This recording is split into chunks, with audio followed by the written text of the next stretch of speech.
അധ്യായം 2.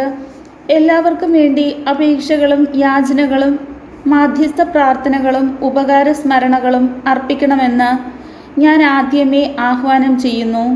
എല്ലാ ഭക്തിയിലും വിശുദ്ധിയിലും ശാന്തവും സമാധാനപൂർണവുമായ ജീവിതം നയിക്കാൻ നമുക്കിടയാകത്തക്ക വിധം രാജാക്കന്മാർക്കും ഉന്നത സ്ഥാനീയർക്കും വേണ്ടിയും ഇപ്രകാരം തന്നെ ചെയ്യേണ്ടതാണ്.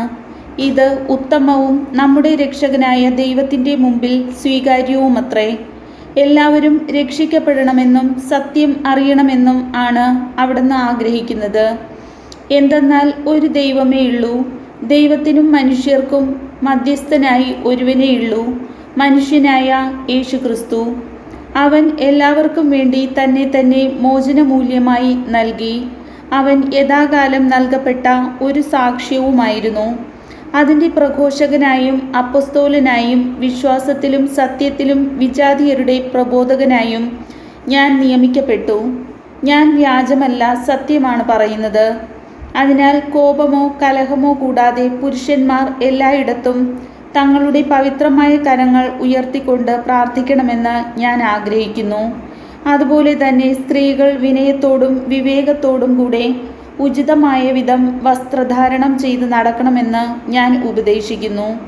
പിന്നിയ മുടിയോ സ്വർണമോ രത്നങ്ങളോ വിലയേറിയ ഉടയാടകളോ അണിഞ്ഞ് തങ്ങളെ തന്നെ അലങ്കരിക്കരുത്.